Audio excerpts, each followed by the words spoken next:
Amém, queridos. Graça e paz. Bom a gente poder estar junto de novo. Hoje eu quero olhar um texto que é um dos textos que eu mais amo em toda a palavra de Deus, se é que a gente pode amar mais alguma parte do que a outra, não é? Mas é um texto que desde a minha adolescência cativou meu coração e é um texto profundo que nos revela profundamente quem Deus é, o que Deus fez, quem nós somos e o que devemos ser.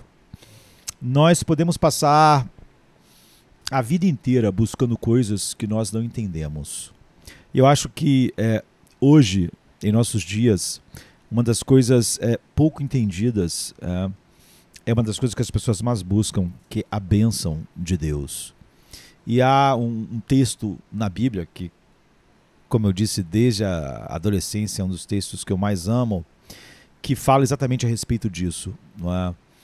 Fala sobre como Deus falou a Moisés, instruindo, não é? em Números 6, a partir do 22 até o 27, como Deus falou a Moisés, instruindo o que Arão e os filhos de Arão, eles falariam no final de cada serviço, de cada dia, né? No final de todo dia de sacrifícios, que era o culto do Velho Testamento, né? O que Arão e seus filhos iam dizer no momento final do dia, no encerramento dos serviços do culto no tabernáculo. E esse texto ficou assim, extremamente famoso, né? O Senhor te abençoe e te guarde. O Senhor faça resplandecer o seu rosto sobre ti. O Senhor tenha misericórdia de ti. O Senhor sobre ti levante a sua face, né, o seu rosto, e te dê a paz. E Deus falou então para Moisés que assim Arão e seus filhos iam colocar o nome dele sobre os filhos de Israel. E então Deus os abençoaria. Então, o que fazemos quando nos reunimos para adoração? Né? E toda semana nós estamos reunidos, mas essa bênção que diariamente era dada no tabernáculo é um resumo de toda a nossa vida com Deus, de tudo que Deus fez e de tudo que nós devemos ser. Não é? Quando o culto acaba, normalmente é dada a bênção apostólica, por exemplo, né, que seria a mesma coisa que essa bênção que os filhos de Arão davam no final dos cultos, mas naquele formato que os apóstolos consagraram no final das suas cartas, não é? E nós então queremos olhar agora para isso, né?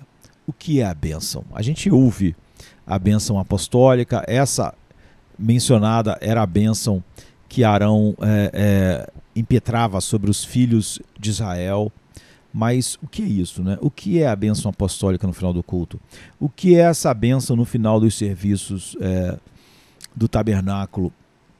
Porque Deus ordenou que ela fosse dita no fim de cada dia, no fim de cada culto, no fim de cada serviço no tabernáculo. É simplesmente uma espécie de cerimônia superficial que ajuda todo mundo a saber que é hora de pegar a sua bolsa, né? Sua Bíblia, e ir para casa, ou seja, as pessoas saberem que acabou. É óbvio que não, não é? E nós gostaríamos de mostrar a vocês que a bênção é o significado de toda a nossa vida. É o significado de toda a sua vida. Se você compreender e entender a bênção quando ela é dita, ou quando você a lê, a sua vida toda deve passar diante dos seus olhos. Todo o plano de Deus deve passar diante dos seus olhos. Então a gente pode dizer que uma bênção é uma miniatura de tudo o que Deus é e faz. E de que a bênção, ela desnuda tudo o que nós somos e mostra tudo o que nós devemos ser. Então o que nós vamos fazer hoje é olhar para o que é essa bênção. O que é a bênção de Deus? É tão falado, né? Ser abençoado, eu recebi uma bênção. E, como eu disse, as pessoas falam muito coisas que não entendem. Ou às vezes buscam coisas que não entendem, não é? O que torna inútil a nossa busca e as nossas palavras quando elas não têm um significado correto. Então, o que é a bênção de Deus? Como a bênção de Deus chega a nós? E o que é fundamental também, como ela muda completamente a nossa vida, a maneira com que nós vivemos, como nos relacionamos com a vida. Então, em primeiro lugar, o que é a bênção de Deus? Então, essa passagem de Números é muito, muito famosa, não é? Eu, por exemplo, sempre que é aniversário de alguém, no Facebook, eu uso essa bênção, porque eu acho que eu não poderia dizer nada melhor e mais profundo para alguém, né, no seu aniversário ou em qualquer dia da sua vida. Então isso é chamado de a bênção aarônica, né? A bênção de Arão. E você viu que Deus falou a Moisés que Arão e os filhos de Arão dariam essa bênção no final de cada serviço no tabernáculo. E isso foi dito no final de cada dia. Cada culto do Velho Testamento no tabernáculo se encerrava assim. Então, quando o culto de adoração de Israel terminava no tabernáculo, essa foi a bênção. E assim terminava os serviços. Então, em primeiro lugar, o Senhor te abençoe e te guarde. Então, o que é bênção? O Senhor te abençoe. Sobre o que nós estamos falando? Sobre o que Deus estava falando? Sobre o que Deus estava mandando Moisés falar para Arão fazer no fim de cada um daqueles serviços. Como todo serviço do tabernáculo apontava para isso. Quando Deus criou o mundo, todas as coisas, não é? 6 vezes no capítulo 1 de Gênesis, depois que ele criava algo, por exemplo, ele criou a luz, ele disse, haja luz, né? E aí ele criou os animais, ele criou os céus, e a Bíblia sempre diz, e Deus viu que era bom. Então, a palavra bênção, da onde vem essa expressão aqui no início de Gênesis, vem do latim, quer dizer boa palavra. Não é? Então, a palavra bom, bene, significa bom, e a outra parte da palavra está dizendo que é uma boa palavra. Então quer dizer que Deus 6 vezes, não é, faz isso e viu Deus que era bom e disse uma boa palavra sobre aquilo que ele tinha feito. Não é? De fato, 2 vezes diz que ele viu que era bom e abençoou.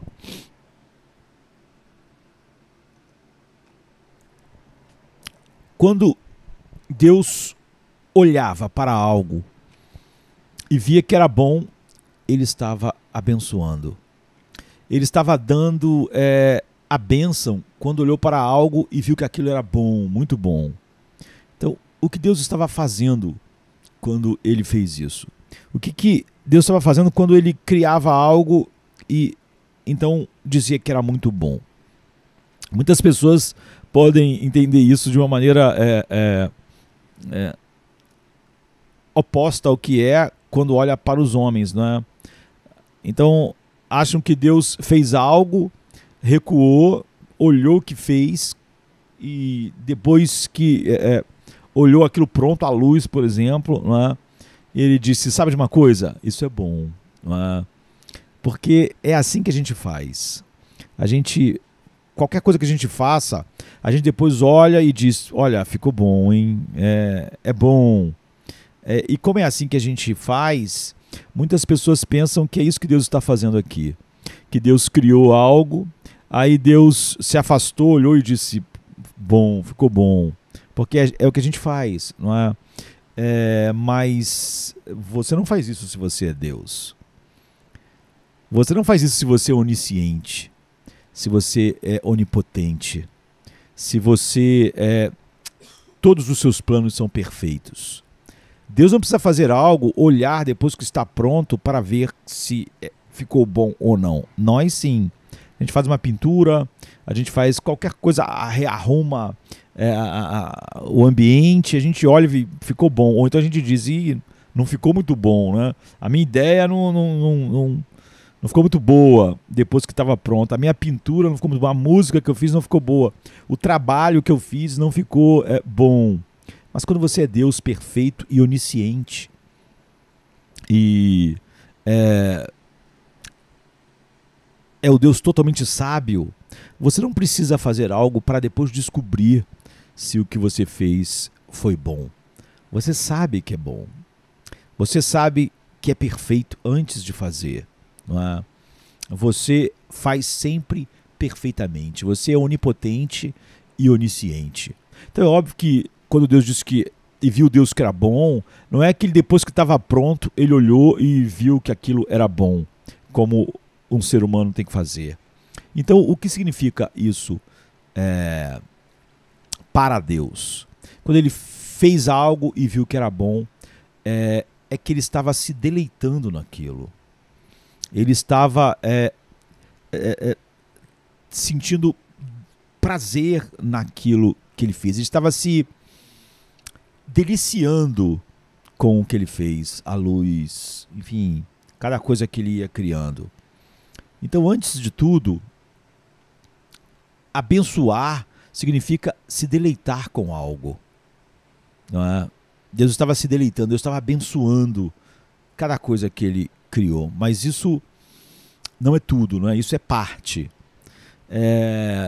O outro lugar em que podemos entrar na Bíblia para nos dar uma ideia, por trás dessa ideia de bênção, é observar um costume, não é? Observar como os pais abençoavam seus filhos no final das suas vidas. Várias vezes isso acontece na Bíblia, né? Então era típico nos tempos antigos e nos tempos bíblicos que quando um homem estava prestes a morrer, né, um pai de família, um chefe de família, um chefe de um clã, não é?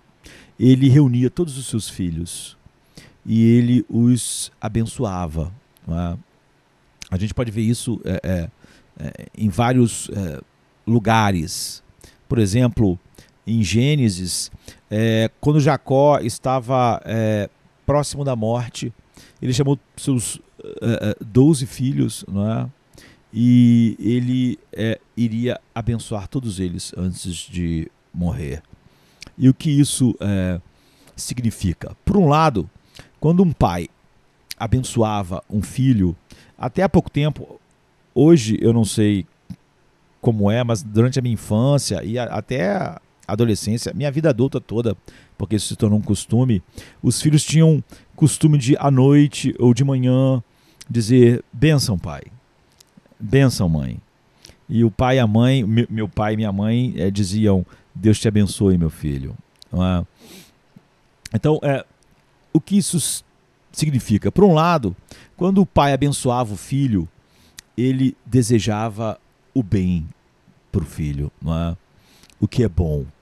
O pai, quando Jacó está abençoando seus filhos, ele está dizendo: eu anseio pelo seu bem, eu anseio por sua prosperidade, que você seja assim e que você seja assim. E você vai ver que para cada filho Jacó falou algumas coisas diferentes, né? Então, por um lado, ele está se deleitando com o filho, não é? Ao abençoar e desejando sua prosperidade e seu bem. Por isso que quando ia morrer, eles abençoavam todos os seus filhos. Mas isso não é tudo. O que ele faz é mais do que isso. A bênção de um pai era tanto objetiva quanto subjetiva. Então, ela era prática e era emocional. Porque ele não apenas deseja o bem dos filhos. Na verdade, ele, como Jacó, ele está dividindo suas propriedades e concedendo suas propriedades ao filho para que o filho alcance aquele bem que ele deseja para o filho. Ele está deixando sua herança, não é? Ele deseja o bem e ele está fazendo algo a respeito daquele bem que ele deseja para os filhos. Ele não deseja apenas o bem. Né? Na verdade, ele entrega a sua riqueza e seus bens ao filho ou aos seus filhos, para que eles possam alcançar esse bem. Não é? Meu pai dizia, Deus te abençoe, mas ele de todas as maneiras tentava participar, não é? Provendo as coisas que fariam o meu bem, minha educação, enfim. Isso é o que significa bênção também. Essa é outra parte, né? Então agora a gente começa a perceber o que significa para Deus dizer a qualquer ser humano, eu te abençoo. Quão profundo isso é. Porque para Deus dizer, eu te abençoo, Ele está dizendo, eu me deleito em você. Eu tenho prazer em você. Você é minha alegria. Mas não apenas me deleito, me delicio com você e tenho prazer em você e te desejo o melhor. Eu estou empenhado, Deus está dizendo, com todas as minhas forças. E Ele é o Deus onipotente, né? O meu pai podia se empenhar com todas as suas forças, mas tinha limite. Com todos os seus recursos, mas tinha limite. Mas Deus está dizendo, eu não só me deleito em você, eu me empenho com todas as minhas forças, com a minha força onipotente, em alcançar o bem que eu desejo para você. Então eu me deleito e eu me empenho para que tudo de bom, todas as coisas cooperem com isso. Eu não desejo apenas que você tenha uma boa vida. Eu vou conseguir essa boa vida. Eu vou conseguir esse bem. Eu vou estar operando tudo em você e fornecendo tudo a você por toda a sua vida. Ou seja, eu estou disposto a pagar o preço que for, custe o que custar, para o seu bem. Então você vê a profundidade do que é a bênção de Deus. Então essa é a razão pela qual o Senhor diz, o Senhor te abençoe e te guarde. Por quê? Ele não quer apenas o seu bem. Ele consegue o bem que ele deseja. Não é? Por isso Paulo, por exemplo, diz, aos que dantes conheceu, a esses predestinou, os que predestinou, a esses chamou, os que chamou, ele justificou, os que justificou, ele glorificou. Você vê, o que ele desejou, ele alcança. Ele não deseja apenas o bem, ele alcança o bem. Então, quão importante é a bênção de Deus para nós?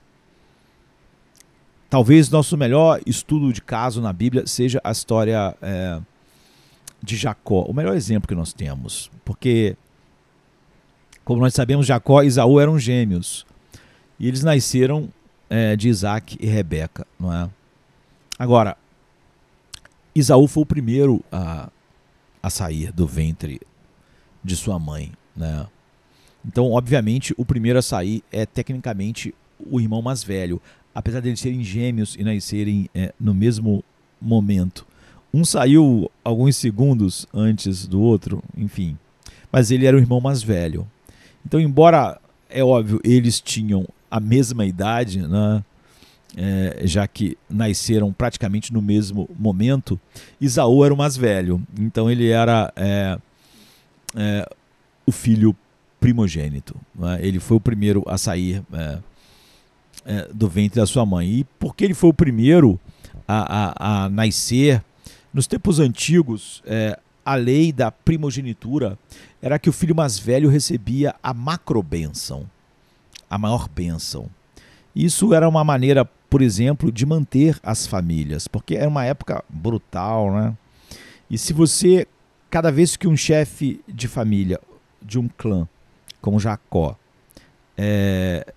como Isaac, como Abraão, né? Enfim, se cada vez que morresse, tudo se dividisse, em tantos filhos quanto tinham, a família ficaria cada vez mais fraca, não é?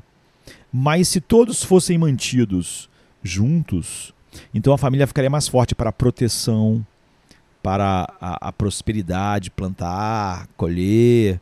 Então o que acontecia era que o filho mais velho simplesmente substituía o pai como chefe daquele clã. E o clã ficava unido, ficava forte para a defesa, para crescer em riqueza. E essa era uma das razões, não é? Portanto, a macro-bênção ia para o filho mais velho. Portanto, ele obtinha a maior bênção do pai no final da sua vida. E assim foi com Esaú, por ser o filho primogênito. No entanto, Deus ele enviou uma profecia a Isaac, né? uma revelação a Isaac e Rebeca. E Deus disse: olhe, embora Esaú tenha nascido primeiro, eu quero que você saiba que é com Jacó que eu vou trabalhar. Jacó é aquele por quem eu trarei minha salvação ao mundo. Portanto, eu quero que você abençoe Jacó, que a bênção, no fim, seja de Jacó. Eu quero que você faça de Jacó o chefe do clã, o chefe da família, a cabeça da família quando você partir. Eu quero que você dê a Jacó a maior bênção e que você dê a ele o direito de primogenitura. Então, que era quem chefiaria o clã e pelo qual o nome da família iria prosseguir. Mas Isaac colocou o seu coração em Esaú. Ele amou mais Esaú, preferiu Esaú, e ele amava e adorava Esaú, e então ele ignorou a profecia de Deus. Ele colocou os sentimentos dele na frente da palavra de Deus. E ele ignorou Jacó. Ele ignorou a palavra de Deus. Nós temos que ter muito cuidado, não é? Porque é muito fácil o nosso coração ignorar a palavra de Deus e nos apegar a sentimentos que são opostos à clara revelação de Deus. E Jacó cresceu então carente, meio moribundo, meio zangado, como qualquer criança cujo pai mostrasse claramente que não tinha por ele a mesma afeição e a sua bênção não estava sobre ele. Mas quando Isaac era muito velho, ele ficou cego, não é? O que era comum no tempo antigo, catarata. A cegueira era algo muito, muito, muito abrangente. Quase todo mundo acabava cego, não é? Hoje em dia nós temos 1000 tratamentos, mas até há pouco tempo, um século e pouco atrás, ainda era assim. É por isso que na época de Jesus você ter tantas histórias de cegos sendo curados. A quantidade de cego era muito grande, né, na antiguidade. E Isaac, velho, estava cego e chegou a hora, né, ele sabia que estava ali próximo da morte, pelo menos ele achava, né? E ele chegou a hora de ele dar a bênção a Esaú. E nós sabemos que ele mandou Esaú caçar e preparar uma refeição que ele daria a bênção a Esaú, contrariando a palavra de Deus, que ele sabia ser a palavra de Deus. Jacó, então, com a ajuda da sua mãe, Rebeca, não é? Ela teve uma ideia de como ela poderia vestir Jacó como Esaú e enganar o pai que era cego e se passar por Esaú e Isaac. Então dá a bênção verbal para Jacó, a bênção que seria de Esaú. Agora, a gente pode ver, isso tudo é muito estranho, né? Porque Jacó, ele não tinha nenhuma ilusão de que Isaac não iria descobrir que aquilo tudo foi um engano, não é? E trapaça. Não havia como Isaac realmente conceder a liderança do clã ou a maior parte da riqueza a Jacó dessa forma. Ele sabia, Jacó, que Isaac certamente ia descobrir sobre isso. E que também Esaú ia descobrir sobre isso. E que é óbvio que ele não ficaria com a chefia do clã. Então a gente pode perguntar se é que num sermão a gente pode, ou numa conversa assim sobre a Bíblia, a gente pode usar essa expressão. Então, por que diabos Jacó fez isso? Né? Se ele sabia que o pai ia descobrir, que o irmão ia descobrir, e que ele não ia chefiar o clã, por que ele fez isso? A resposta é que Jacó estava tão vazio por dentro, tão necessitado da bênção do seu pai. A gente vai ver que isso vai perseguir ele no futuro, não é? Ainda. Ele vai achar que o amor de Raquel finalmente vai ser sua bênção. E ele vai continuar buscando a bênção em várias coisas até encontrar no lugar certo, no Jaboque, em Deus. E ele realmente ser abençoado. Não é? Mas ele era tão vazio, tão necessitado da bênção do seu pai, ele estava disposto a fazer qualquer coisa para ouvir o pai dizer, mesmo sob falsos pretextos, mesmo sabendo que o pai não estava dizendo para ele, não é? Como Jacó, ele queria ouvir da boca do seu pai: você é meu filho amado, em você eu me deleito e eu estou satisfeito, tudo que eu tenho é seu, não é? Toda a minha herança é sua. Ele queria ouvir isso mesmo sabendo que era mentira. Ou seja, que o pai não estaria dizendo isso achando que ele era dizendo isso para Jacó. Não é? Mas ele queria ouvir uma vez, não é? O seu pai o abençoar. Ele que se sentia assim. Então, claro, como a gente disse, Isaac descobriu quase que imediatamente que tudo tinha sido uma farsa e ele ficou horrorizado, não é? E é óbvio que quando o irmão dele voltou, Esaú descobriu também, logo, ele ficou com tanto ódio que ele disse que ia matar seu irmão, Jacó. E Jacó teve que fugir, ir embora. Não é? Do ponto de vista prático, ali no momento, deu tudo errado, né? E ele agora não tem nada. Não é que ele não é o chefe do clã da família, ele não tem nem mais sua família. Ele teve que ir embora. E então ele nunca mais vai ver sua mãe, ele vai ficar longe do seu pai. Então a gente pode dizer que toda a vida de Jacó explodiu. Né? Tudo o que ele queria desesperadamente, a bênção, não foi dessa forma que ele finalmente sentiu a bênção. Agora, por que essa história é tão tocante? Não é? Porque ela nos marca tanto. A ideia de que queremos desesperadamente alguém de fora, porque essa verdade, essa história nos toca, porque essa é a verdade sobre todos nós, como nossa alma funciona e como ela está desesperada, não é? A ponto de sermos todos Jacóis, querendo ser abençoado, mesmo com pretextos mentirosos e que na verdade não nos abençoam de verdade, não é?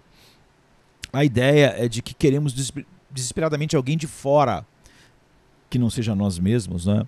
E alguém que tenha valor, alguém que sua palavra tenha um peso, tenha autoridade, alguém de valor, alguém único, alguém grande, para nos dizer que somos, que temos valor, que nossa vida importa, não é? E nós precisamos desesperadamente disso, da bênção, né? Nós precisamos de alguém para nos abençoar. Na verdade, não podemos nos abençoar. E isso cria todo o problema da nossa cultura, da nossa sociedade, de todos os tempos e do galopante humanismo secular que a gente vive. A gente precisa ser abençoado. A gente precisa que alguém maior, de valor, com autoridade, nos abençoe e diga: eu me deleito em você, eu tenho prazer em você. Você, enfim... E isso cria um problema, né? Todo mundo precisa disso, ou seja, da bênção. E todo mundo é infeliz e não tem paz porque não tem isso. Deus nos criou como seres sociais e porque Deus nos fez assim, nós temos essa carência final de algo que nada no mundo pode nos dar, mas nós buscamos ser abençoados em tudo pelo que nós trabalhamos, é isso pelo que nós nos relacionamos. Nós precisamos de alguém ou que coisas digam para nós: você tem valor, você é alguém. Então nós começamos a buscar identidade em todas essas coisas, porque nós queremos desesperadamente ouvir a bênção. Portanto, nós não podemos simplesmente nos abençoar.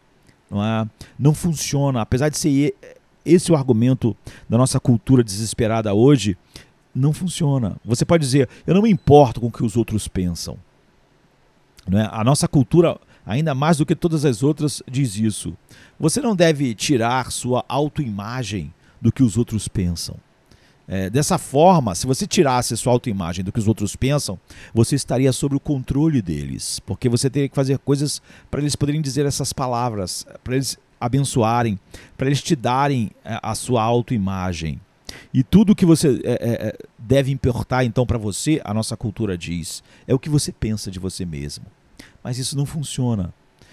Eu sei que não funciona, você sabe que não funciona, e os proponentes dessas teorias, não é, dessa psicologia da alma, sabem que não funciona. Como resultado, todos nós estamos presos em um enigma desesperador. Não é? Porque nós sabemos que não podemos nos abençoar. Se a gente falar assim, você é maravilhoso, eu me deleito em você, você é incrível, isso não tem valor. Não é? Nós podemos olhar no espelho e dizer isso para nós, mas nós não podemos abençoar a nós mesmos. Tem que ser algo maior, com autoridade, que possa fazer isso. E um dos exemplos engraçados desse enigma é uma série de filmes, mas na verdade primeiro foi um filme e fez sucesso e acabou se fazendo outros, né? Que é o Diário de Bridget Jones. É um filme de 2001, não é? É uma comédia romântica, né? Com Renée Zellweger. E em determinado momento no filme, a Bridget Jones, é o diário de Bridget Jones, né? Ela faz algumas anotações para si mesma, né? no seu diário, e ela escreve mais ou menos o seguinte: compre livros de autores eruditos, que ninguém entende muito, né? mas são eruditos, para colocar de forma impressionante nas prateleiras, assim, nas prateleiras da tua casa, na mesa de centro.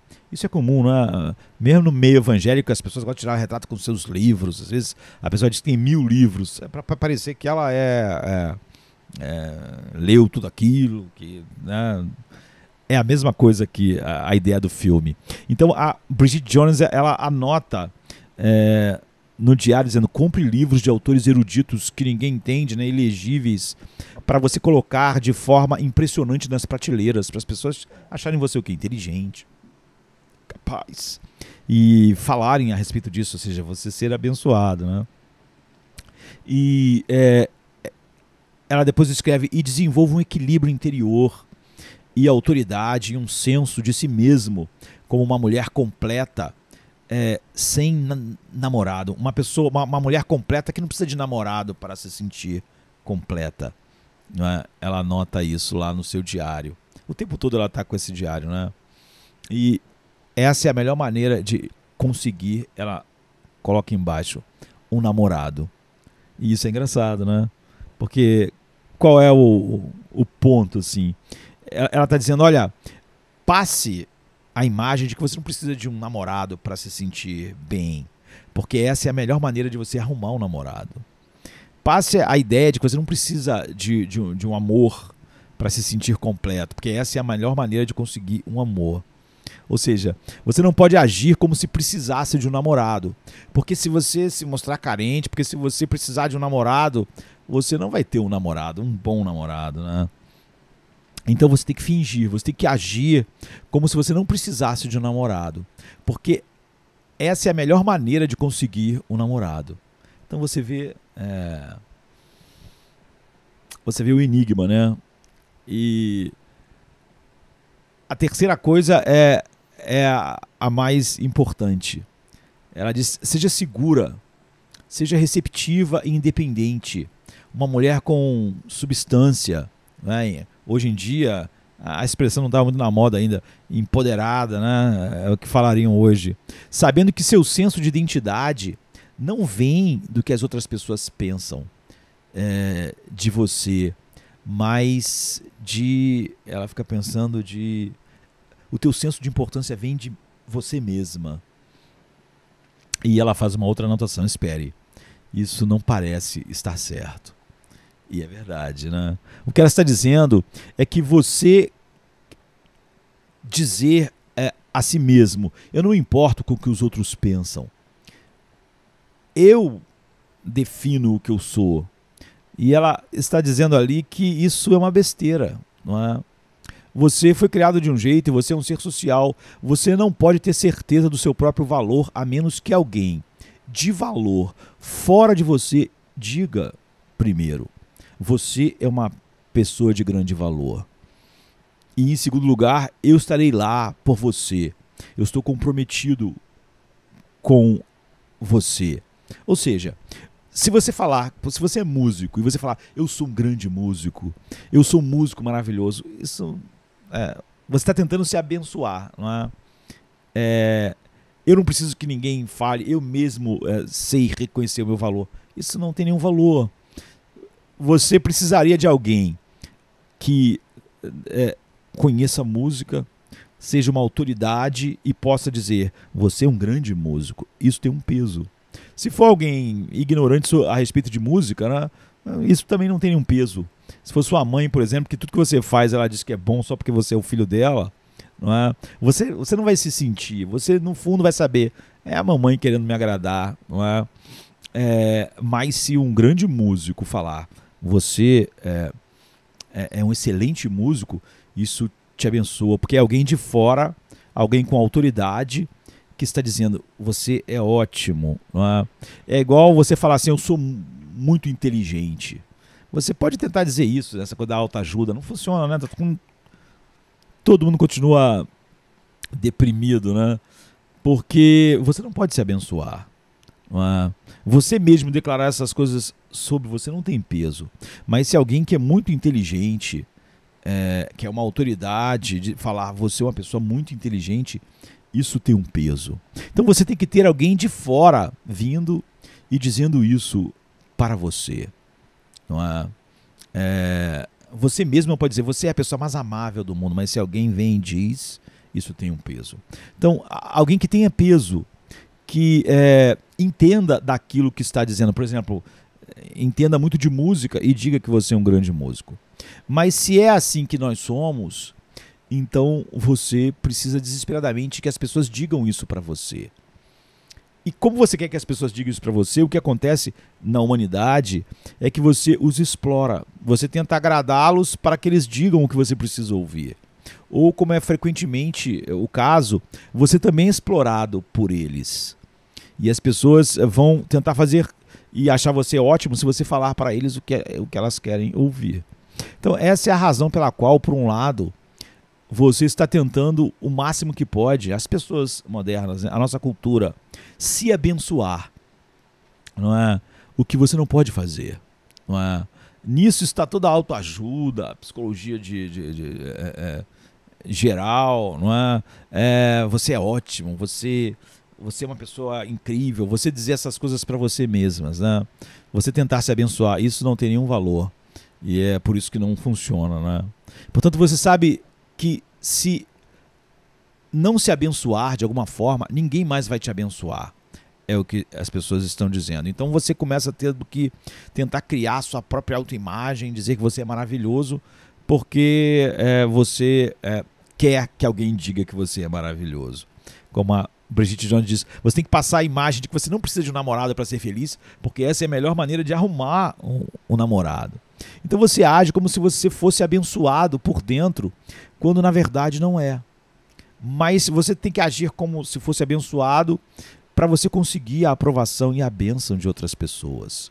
Porque se você parecer muito carente, você não vai ser abençoado. Você tem que mostrar, como ela disse, que não precisa de nenhum homem, no caso dela, porque ela era mulher, né? Ou um homem de uma mulher, e que você é suficiente para você mesmo, porque assim é mais fácil arrumar. Né? Então você tem que se fingir de abençoado, porque então é mais fácil que alguém te abençoe. Então você percebe qual é o problema, qual é o drama. Você percebe qual é a solução, não é? Então, aqui está a solução. Você precisa da bênção de Deus. Se você tem a bênção de Deus, então você tem esse equilíbrio interior. Você tem paz. É por isso que a Bíblia diz que o ímpio não tem paz. Ele está desesperado atrás da bênção, de receber a bênção de alguma coisa na criação, do seu trabalho, para ele se sentir das outras pessoas, do reconhecimento, do sucesso. E você tem, quando você tem a bênção de Deus, que é o que nós realmente precisamos, você tem essa confiança que não está baseada em nada na criação. Então você vê, o apóstolo Paulo, ele diz: nós somos considerados o lixo do mundo, mas ele estava bem, ele estava em paz, ele estava seguro, ele sabia em quem tinha crido, ele sabia para onde estava indo. Então você sabe quem você é, mas você, por ter a bênção de Deus, você não é carente de algo para te dar, a sua identidade.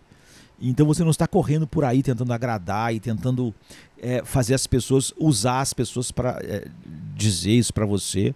Não vai funcionar, como não funcionou Jacó simplesmente enganar seu pai, mas é o que está todo mundo fazendo o tempo todo.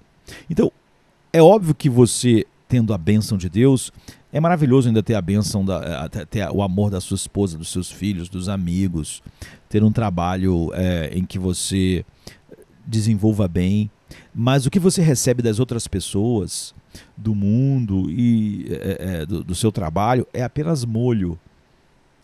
Não é o que te dá identidade, tranquilidade, firmeza. É bom, mas não é crucial. Se tirar o molho, está tudo bem. Você não... tudo está perdido porque o molho daquela comida saborosa foi tirada. Então essa é a razão pela qual o Senhor diz para Arão, dizer: o Senhor te abençoe e te guarde e te dê a paz. Então, essa palavra paz é a palavra shalom. Eu já falei muito a respeito disso. A palavra shalom é a palavra hebraica que significa realização absoluta. Não é paz porque não estou simplesmente em guerra com as pessoas. Significa realização interior absoluta e concretização dos desejos mais profundos, de tal maneira que você encontra o quê? Descanso. Você, a busca acabou, a sede, né? o anseio para ser, para alcançar, acabou. É isso que Shalom quer dizer. O Senhor te abençoe e te guarde e te dê a paz. O que ele está dizendo? Que o Senhor te abençoe e te guarde, ele não deseja apenas o seu bem. Não é? Ele está comprometido com você. Ele se deleita em você. Ele deseja que todas as coisas cooperem para o seu bem, mas ele faz isso. O Senhor te abençoe e te guarde e te dê a paz. E você saber disso é ter a bênção dele e é o caminho para o quê? Para a realização absoluta.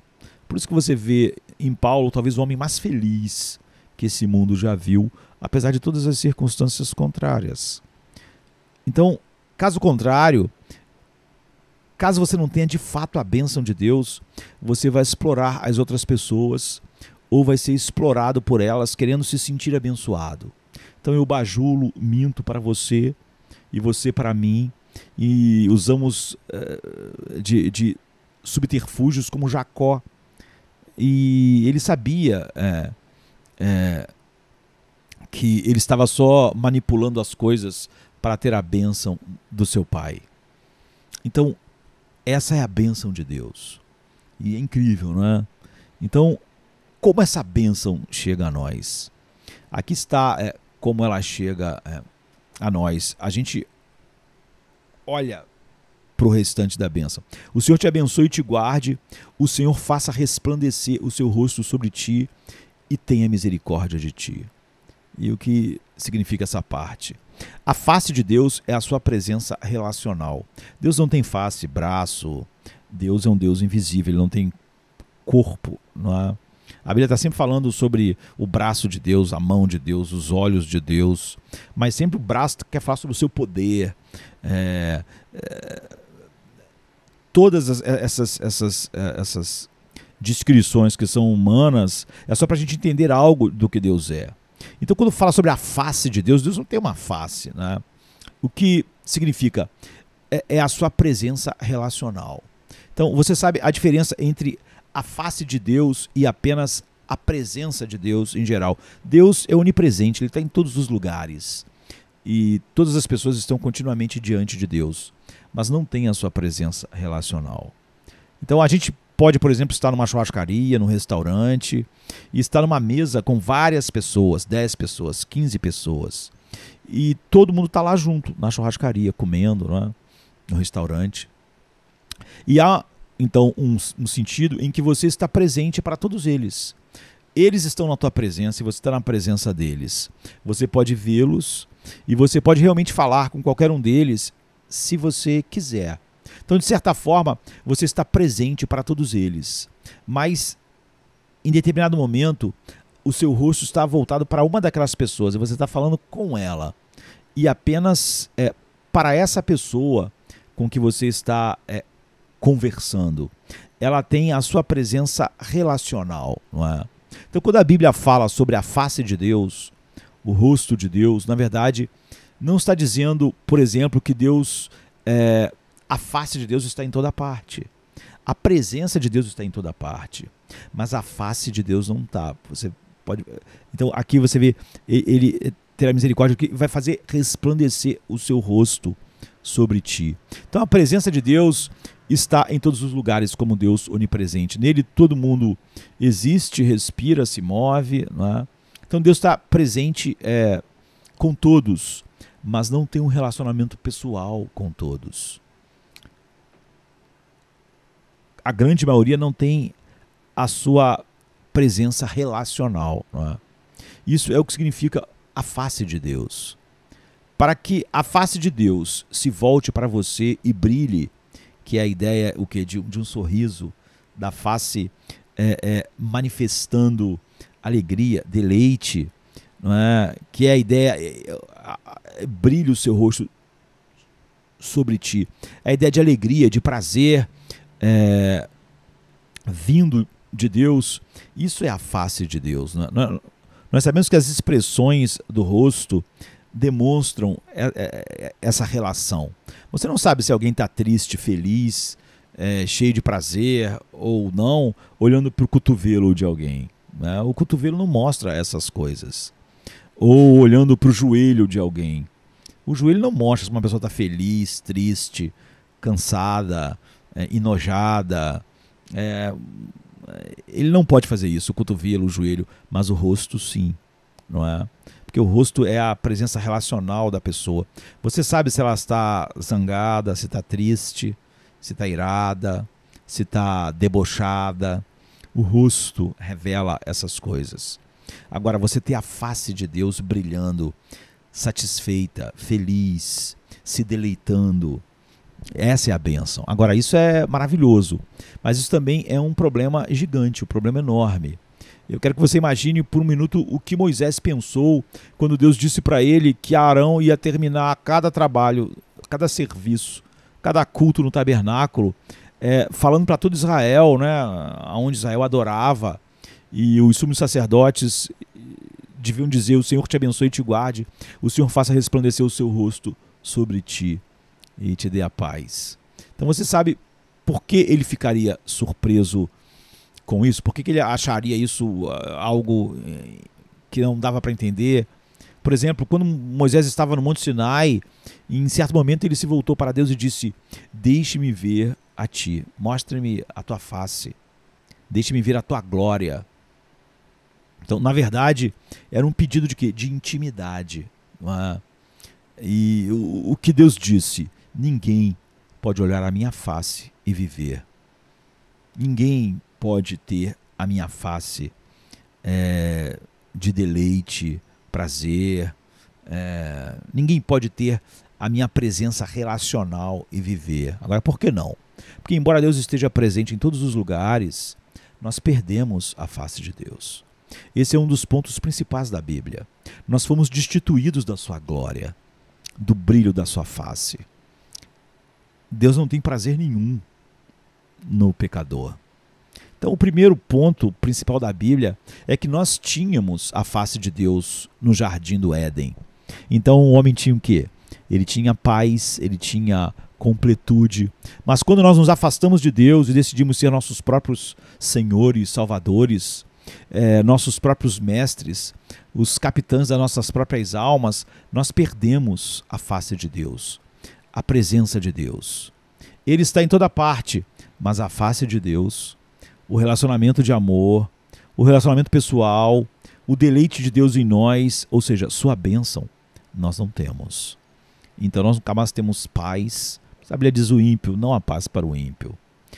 Nós não temos sua bênção. Não é? Nós estamos destituídos da sua glória, porque todos pecaram e destituídos estão da glória de Deus. Ninguém mais tem sua face relacional. Ninguém tem mais o brilho da sua face. Então o primeiro ponto principal da Bíblia é que nós tínhamos a face de Deus no jardim do Éden. Não é? Mas quando a gente se afastou e decidiu ser nosso Senhor, tudo se perdeu. E eu já disse que eu acho que uma das músicas que mais representam essa realidade de que nós queríamos ser os nossos senhores, e essa é a epidemia depressiva, a angústia contínua do homem, a tentativa eterna de encontrar significado em alguma coisa, e nada, quando ele alcança, dá o que ele imaginava. Eu acho que a melhor tradução disso é a música My Way, né, que diz: agora o fim está próximo. E assim a música diz: eu enfrento a cortina final. Né? Ele diz: minha amiga, eu direi isso claramente. Eu vou declarar o meu caso, do qual eu estou certo. Essa é a letra, né, da música que Frank Sinatra, Elvis Presley e vários outros cantaram, né, My Way. E dizer: eu vivi uma vida que está cheia, eu viajei por cada estrada da vida, e muito mais do que isso, eu fiz do meu jeito, My Way. Eu fiz da minha forma. Eu tive alguns arrependimentos, mas novamente pouco tenho para mencionar, porque eu fiz o que eu tinha que fazer e vi tudo sem exceção, experimentei tudo que eu achei que era importante. Eu planejei cada gráfico, cada linha, cada estrada, cada passo do percurso, né? Cada passo cuidadoso ao longo do caminho, mas melhor do que tudo isso, eu fiz do meu jeito. Né? E havia tempos, e eu sei que você sabe, a letra diz: quando eu mordi mais do que eu poderia engolir, eu mordi mais do que poderia mastigar, né? Mas além disso, acima de qualquer dúvida, quando eu senti isso, eu cuspi fora. Eu enfrentei tudo e eu mantive meu rosto erguido, porque eu fiz do meu jeito. Eu amei, eu ri, eu chorei, eu tive minhas falhas, eu perdi, e agora que as lágrimas cessaram, eu acho isso tudo tão engraçado, pensar que eu fiz tudo aquilo. E eu posso dizer, não de maneira tímida, não, eu posso dizer que eu fiz do meu jeito. E ele diz: para que o que é um homem, não é, se ele não faz as coisas do seu próprio jeito? Então ele não viveu, não é, e dizer as palavras que ele sente, e nunca se ajoelhar, nunca ser alguém que se ajoelha diante das situações. E ele diz que os registros mostram que ele recuperou o fôlego quando ele caiu, e ele fez do seu jeito. Não é? E a música é a respeito disso, não é? Você ser o capitão da sua alma. Então, é isso que o homem quis. E a partir de então, o homem é um vagabundo, não é? no mundo, assim como o Caim. E nunca mais ele teve paz, não é? Porque ele tem que tentar se abençoar, ou que as pessoas o abençoem, e ele nunca tem a bênção. Agora, quando Deus diz, ninguém pode olhar para a minha face e viver, o que ele está dizendo? Ele está dizendo, minha santidade e glória absoluta são inerentemente incapazes de habitar com o pecado. Porque essas duas coisas são totalmente incompatíveis. É como fogo e água, não é? Você pode juntar fogo e água, mas um dos dois se esvai.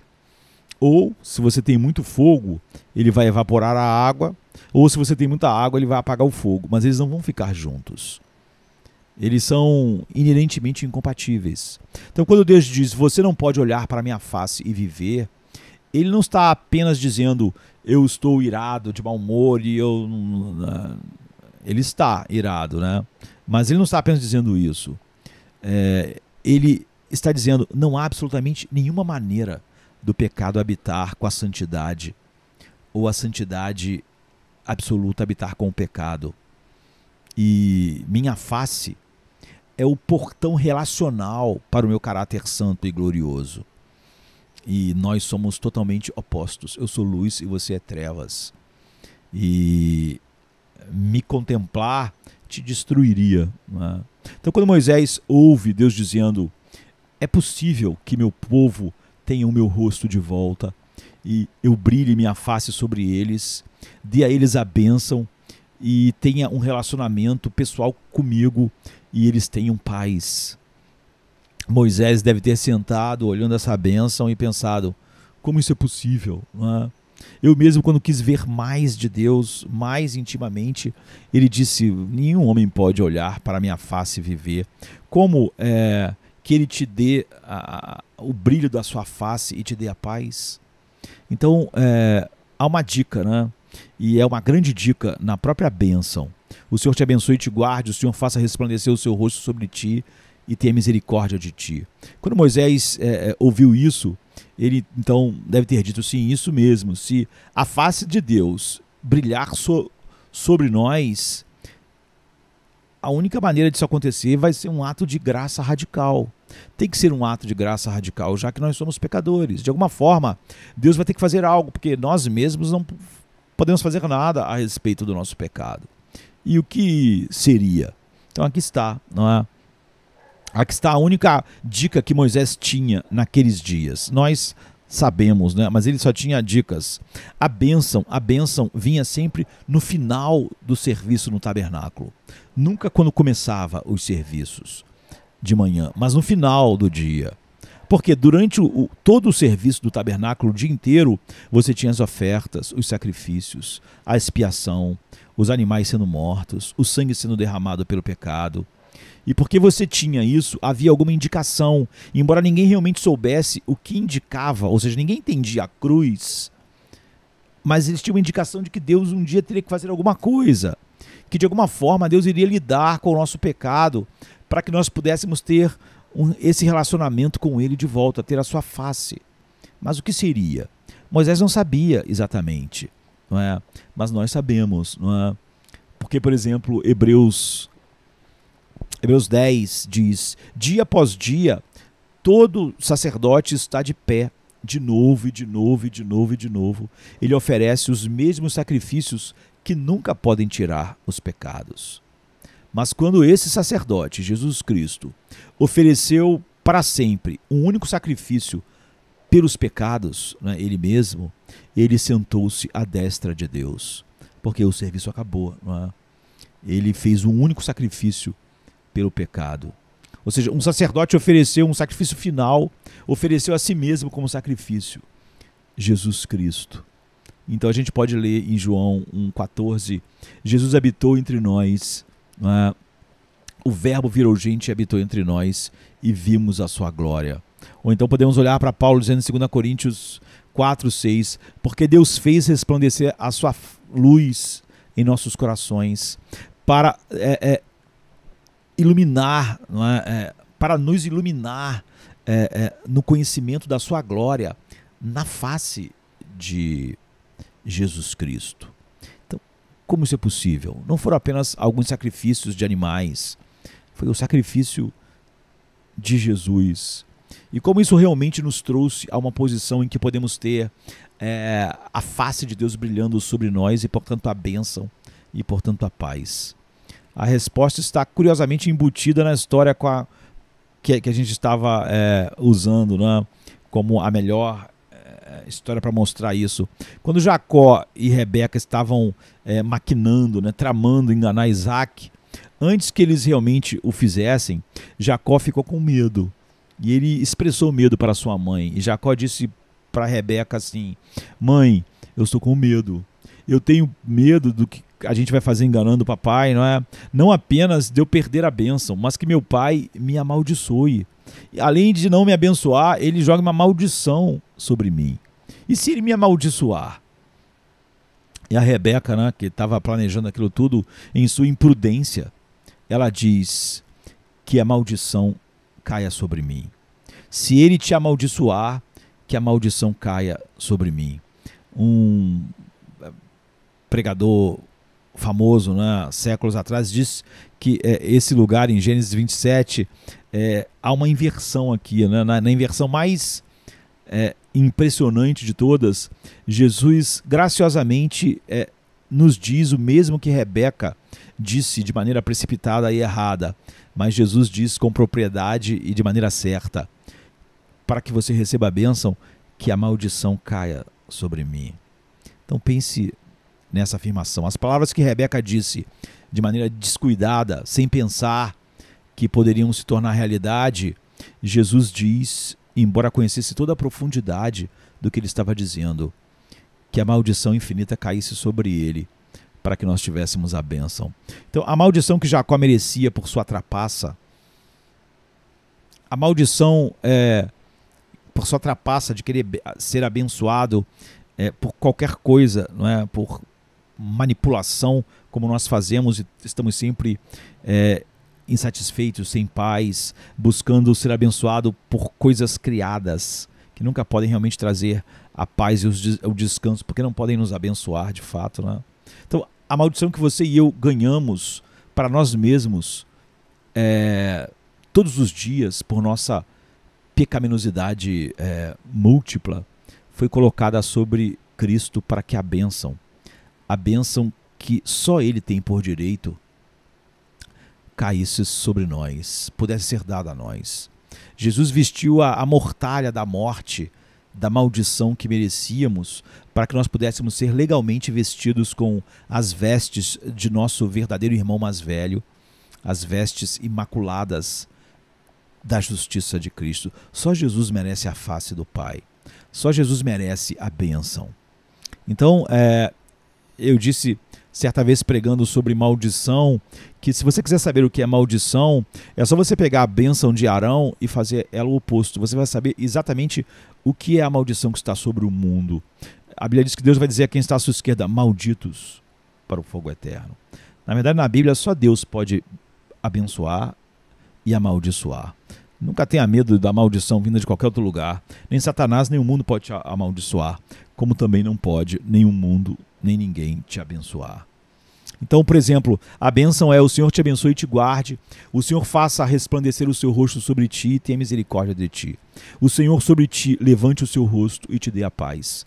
Então, essa é a bênção. Se você quiser saber o que é a maldição, é só você pegar a estrutura da bênção e que ela está seguindo aqui uma forma poética hebraica comum, que nós conhecemos como paralelismo, não é? Então existem vários tipos de paralelismo na literatura hebraica, que é o do Velho Testamento, né? O paralelismo antitético, em que ideias são definidas em contraste uma com a outra. Há o paralelismo sintético, que contém um crescente edifício de ideias que vai crescendo, não é? Mas uma das formas mais comuns de paralelismo é o paralelismo sinônimo, não é? E tal como essas palavras na bênção sugere, esse tipo de paralelismo está sendo usado aqui, não é? Nessa estrutura da bênção de Números 6, onde exatamente a mesma coisa é dita de três maneiras diferentes. Se você não entender uma linha, você vai entender melhor na outra linha. E isso vai revelar melhor o significado. Então você tem 3 estrofes com 2 elementos em cada uma delas: abençoar e guardar, resplandecer o rosto e a face brilhar, e ser gracioso ou ter misericórdia, levantar a luz do seu rosto e dar a paz. São sempre a mesma coisa dita de forma diferente, mas essa é a bênção de Deus. Então você sabe que a maldição é o oposto, é a antítese. Então você pode entender a maldição. Se você entende a bênção, você entende qual é a maldição que está sobre cada homem em Adão, não é? E qual é a maldição quando Deus disser no final malditos, não é? E por outro ele vai dizer benditos. Aqui tem a bênção, aqui tem a maldição. Então a bênção diz: o Senhor te abençoe e te guarde, o Senhor faça resplandecer o seu rosto sobre ti e tenha misericórdia de ti, o Senhor sobre ti levante o seu rosto e te dê a paz. Então a maldição final, essa é a bênção final, não é? O vinde benditos é a bênção de Deus. E qual é a maldição sobre a qual o homem já está e que vai ouvir naquele dia? É só você virar do avesso essa bênção, ver ela de forma oposta, que seria que o Senhor vos maldiga e abandone para sempre.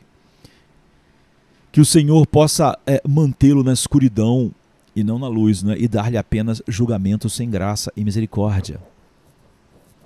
Que o Senhor possa virar as costas para você e não a sua face, e então remover a sua paz para sempre.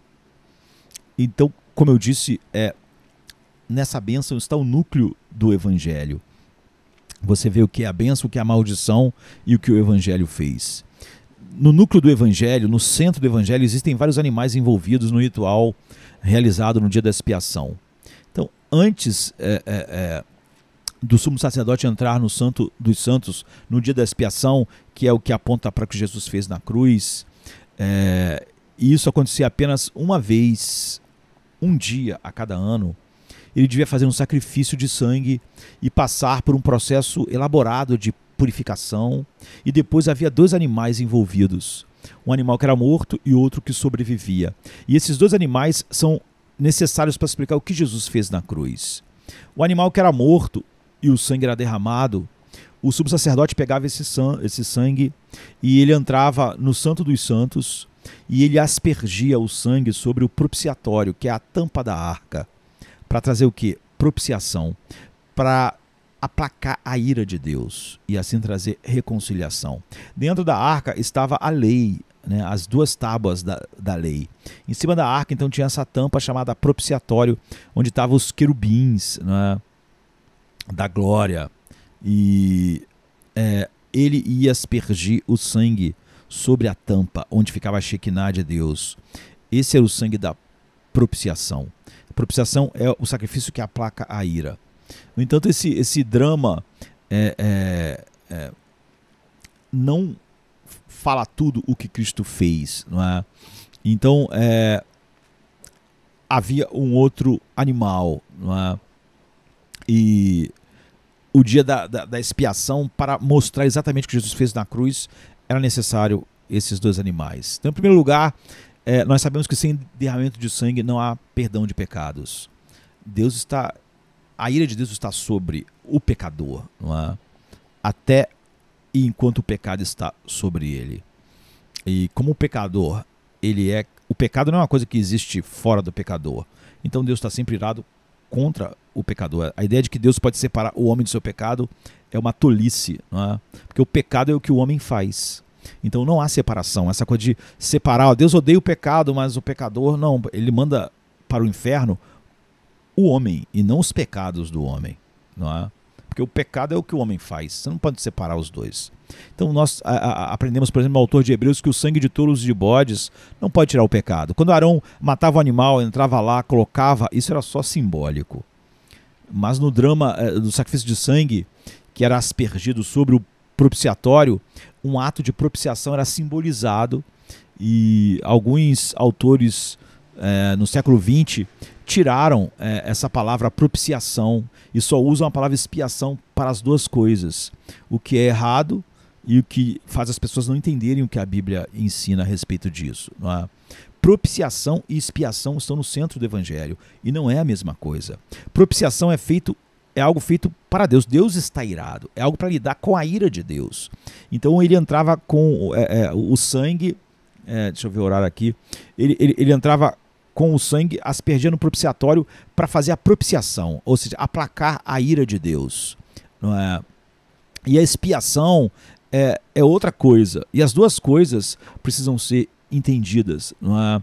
E se a gente não entender isso, a gente não entende o que Deus fez na cruz, e não entendeu o Evangelho. Então, propiciação nunca deve ser traduzida como expiação, como tem sido de propósito, porque como propiciação fala sobre aplacar a ira de Deus e as pessoas não gostam disso, tradutores começaram a tirar a palavra propiciação. Mas ele tinha que entrar com o sangue e colocar sobre o propiciatório. Então a gente tem que sempre lembrar que as duas coisas são necessárias, propiciação e expiação. Uma vez eu vi as pessoas discutindo que Deus não tinha abandonado Cristo na cruz e tal. Essas pessoas não entendem nada, não é?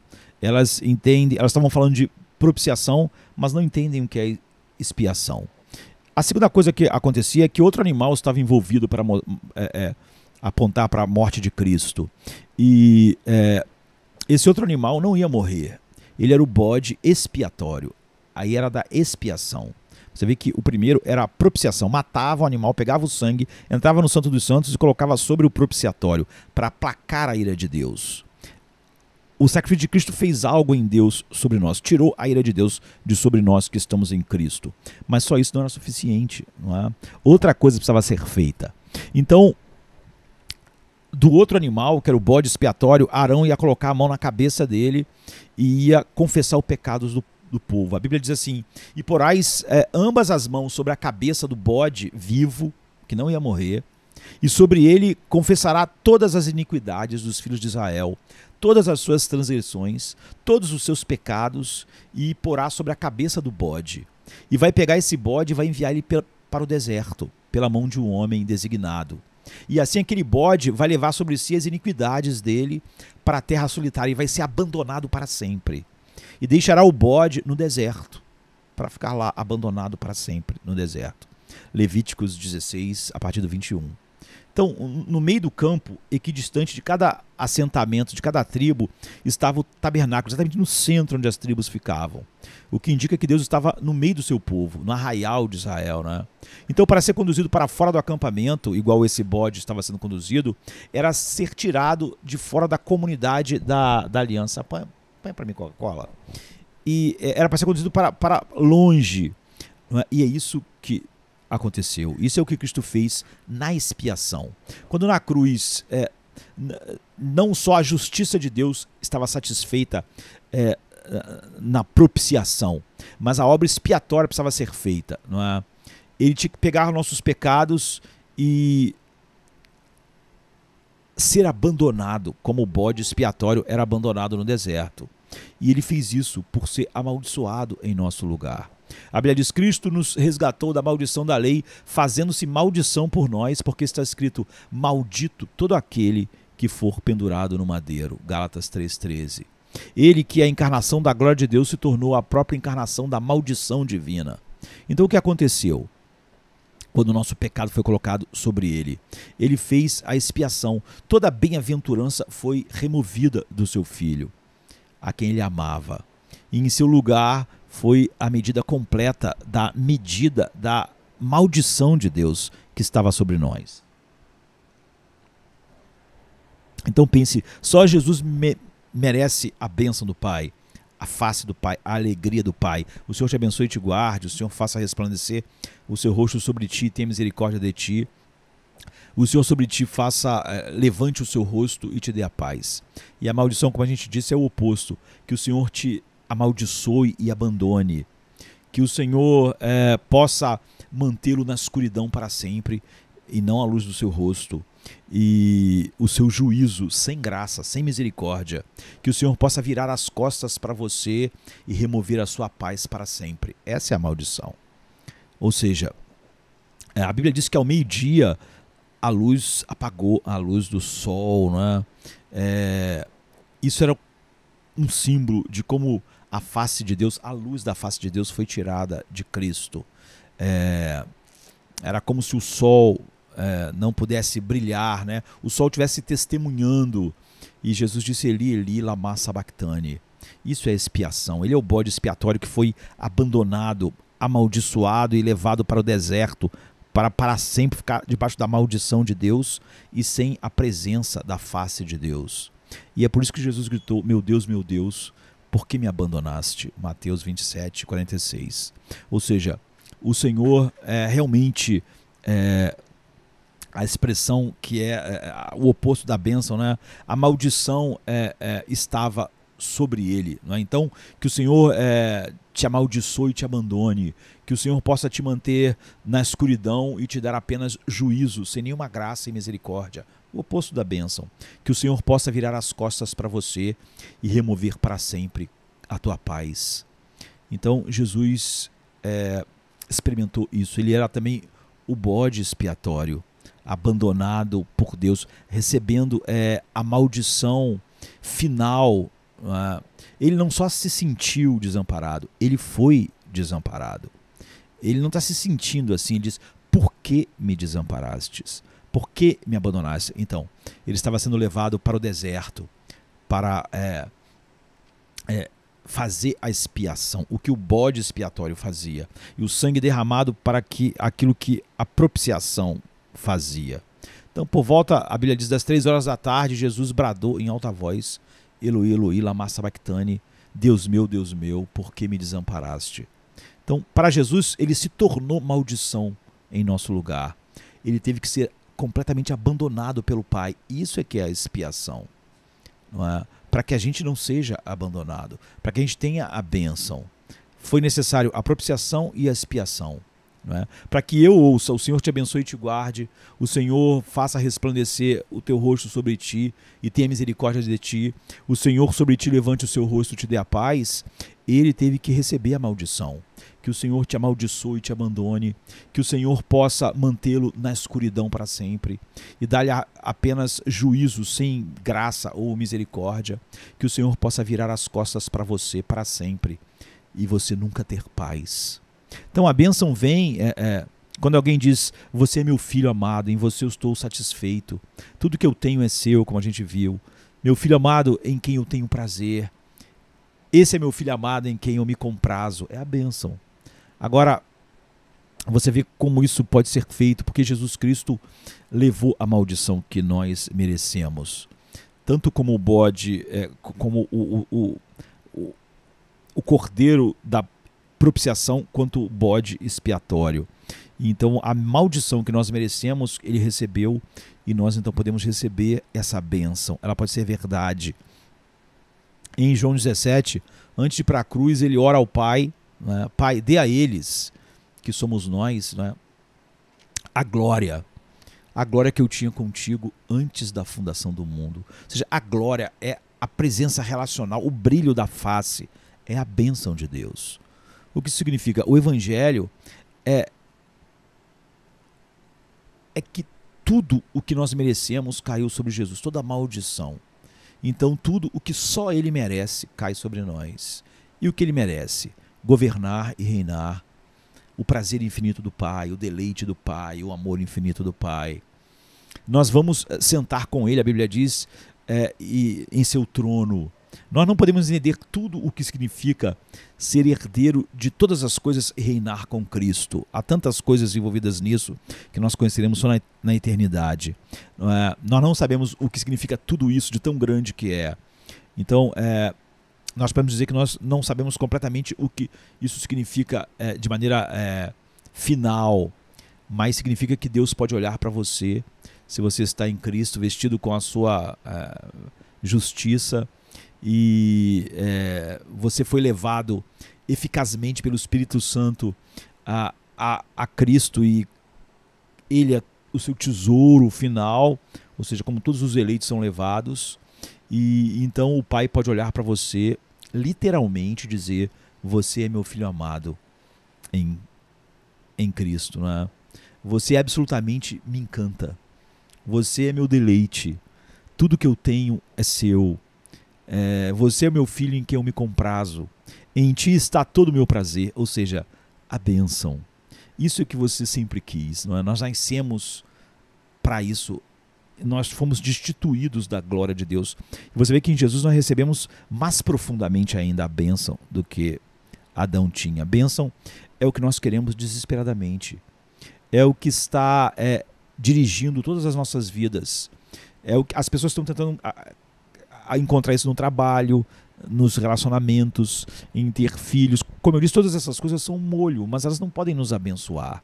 E é por isso que cada vez que a pessoa encontra algo que ela sonhou, que ia fazer ela se sentir maravilhoso, ela descobre que não. É por isso que toda autoajuda e todo humanismo secular, tudo que ele diz, não resolve. Os homens estão cada vez mais desesperados e deprimidos. Jesus Cristo diz: eu estarei lá por você. Eu não vou apenas desejar o bem, eu vou pagar o preço necessário para o seu bem. O Senhor te abençoe e te guarde, né? O Senhor faça resplandecer o seu rosto sobre ti e tenha misericórdia de ti. O Senhor sobre ti levante o seu rosto e te dê a paz. Deus diz: assim porão o meu nome sobre os filhos de Israel e eu os abençoarei. Então Cristo está dizendo: eu estarei lá por vocês, não vou apenas desejar isso, eu vou pagar o preço necessário, custe o que custar, não é? E por fim, essa bênção muda completamente a nossa vida. Você não pode dizer que tem essa bênção e ser exatamente como o mundo é, na sua busca por ser abençoado, encontrar paz, satisfação. Realmente, quando Jesus diz: vinde a mim, você vai encontrar descanso, é porque você encontra a bênção. E isso muda a nossa vida. Como? A bênção de Deus significa apenas que você se sente melhor? Não.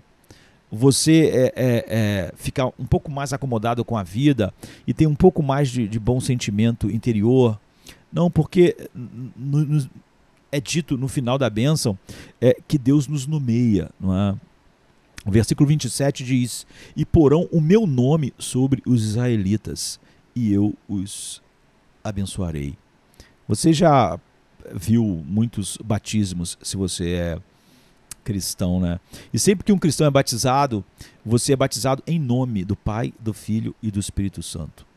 É a mesma coisa, né? Eu porei meu nome sobre eles. Quando você se torna um cristão, a maneira como Deus te abençoa é que Ele não apenas brilha sobre você, a sua face, sorri para você e diz que você é o filho amado em que Ele se compraz. Ele coloca o nome dele em você, sobre você. Eu porei o meu nome sobre os filhos de Israel. O que isso significa? A propósito, cada bênção é uma reafirmação do nosso batismo, né? Toda vez que você ouve uma bênção, está confirmando o que Deus diz a você em seu batismo. Então, o que é essa coisa de maneira prática? Imagine que alguém ama uma criança, é um órfão, está no orfanato, uma criança sozinha no mundo, completamente impotente, completamente desamparada, e uma grande família vai lá e adota essa criança. O que essa criança ganha? Em outras palavras, ela recebe o nome da família. Essa é a coisa. O nome é colocado. Eu porei meu nome sobre os filhos de Israel. E o que essa criança ganha quando ela ganha um nome? Ela ganha identidade, ela ganha solidariedade, ela ganha responsabilidade, ela ganha segurança e intimidade. Então, em primeiro lugar, é a identidade. Talvez antes o nome daquela criança fosse só Jonatas, mas agora ela é Jonatas Bessa. Ela recebe o meu nome, ou o nome da família que for, né? Ou seja, qual for o nome, o sobrenome. E agora ela tem uma identidade. Ela sabe quem ela é. E há uma confiança, há um equilíbrio. Essa é uma grande parte da bênção de Deus, não é? Você sabe quem é, você tem identidade. Você não está mais buscando identidade em nada nesse mundo. Agora você tem paz, você sabe quem você é. Você não está tentando achar o significado ou a completude. Mas não só isso, não é? Em segundo lugar, você tem solidariedade. Aquela criança, ela está agora numa família. Ela não está mais sozinha. Se ela tem um problema, ela tem a família, ela tem um apoio. Se ela está ameaçada, ela tem defesa. Ela tem alguém que vai estar lá por ela, não é? E imagine quando o Deus Todo-Poderoso é essa pessoa, né? Eu porei meu nome sobre os filhos de Israel e os abençoarei. Em terceiro lugar, ela tem responsabilidade, porque agora você tem o nome da família em você. Isso significa que você representa a família para o mundo. E você não vive simplesmente da maneira antiga. O nome da família está em você. Você não pode viver do jeito antigo, não é? Como quiser. Você representa a família. E há também segurança e intimidade. Porque estar na família, ter pai, não é ter um patrão, por melhor que o patrão seja.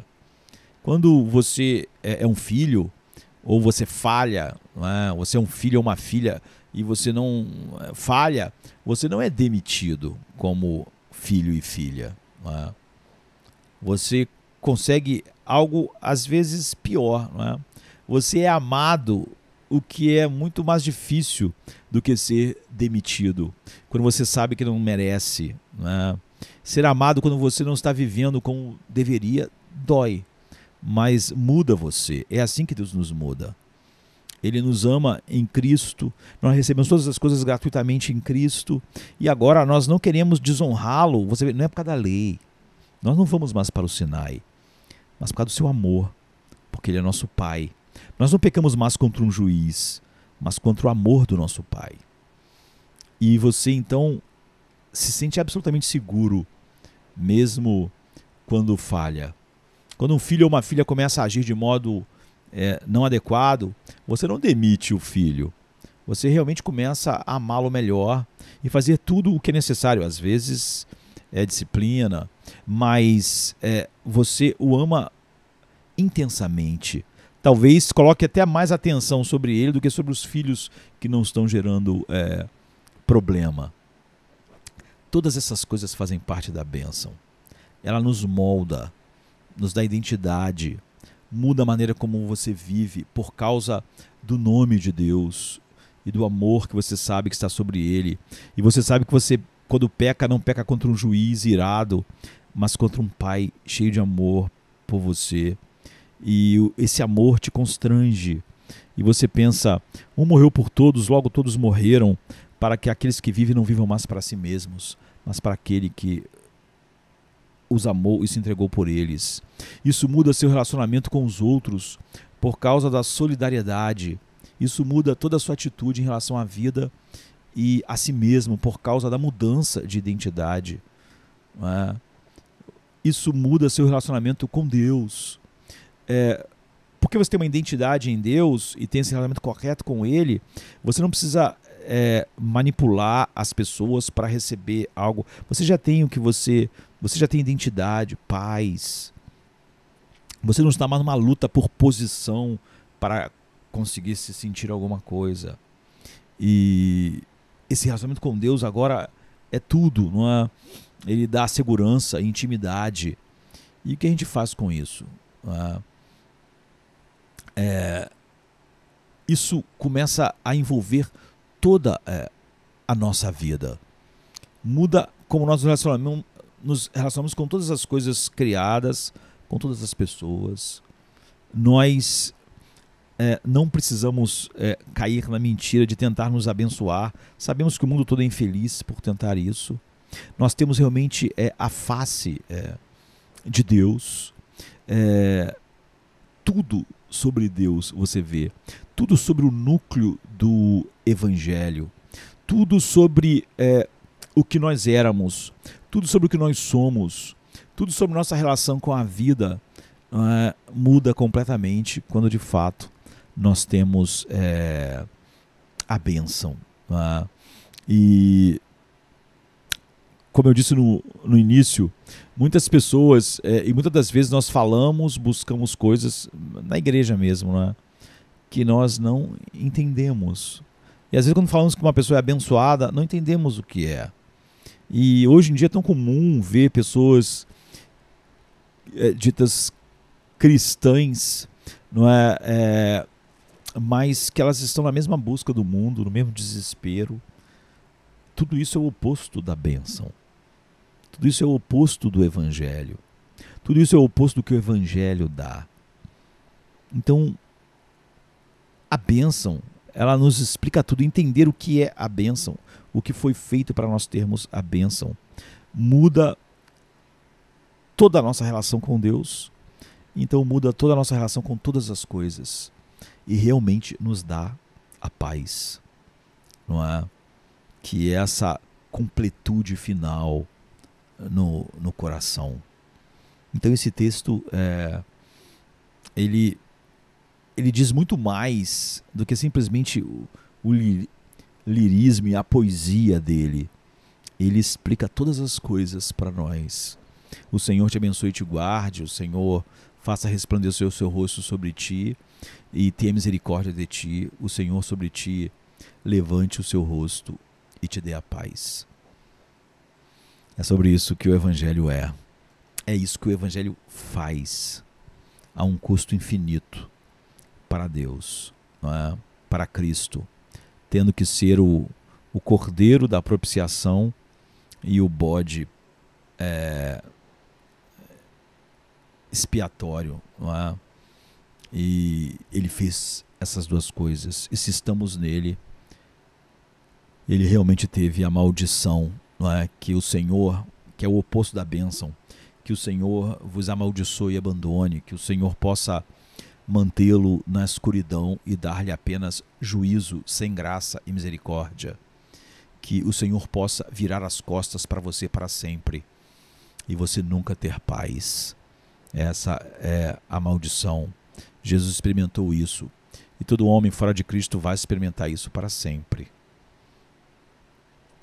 Ele pôde em algumas horas absorver toda a ira infinita de Deus, porque ele é perfeito e infinito, mas o homem não. Então o homem vai ficar para sempre nisso. Mas nós temos a bênção de Deus, o resumo de todo o Evangelho e de todas as coisas, não é? De tudo que precisamos, de tudo que teremos, que temos e de tudo que desfrutamos e desfrutaremos para sempre. O Senhor te abençoe e te guarde, o Senhor faça resplandecer o seu rosto sobre ti e tenha misericórdia de ti. O Senhor sobre ti levante o seu rosto ou a sua face e te dê a paz. Que Deus possa nos fazer brilhar com essa realidade em nosso mundo, porque nós desfrutamos isso agora e vamos desfrutar isso para sempre, não é? Que nós possamos realmente viver de tal maneira que as pessoas perguntem a razão da nossa esperança e a gente esteja pronto para responder, como Pedro disse, e dar às pessoas a razão da nossa esperança. Então que Deus dê a vocês a paz, não é?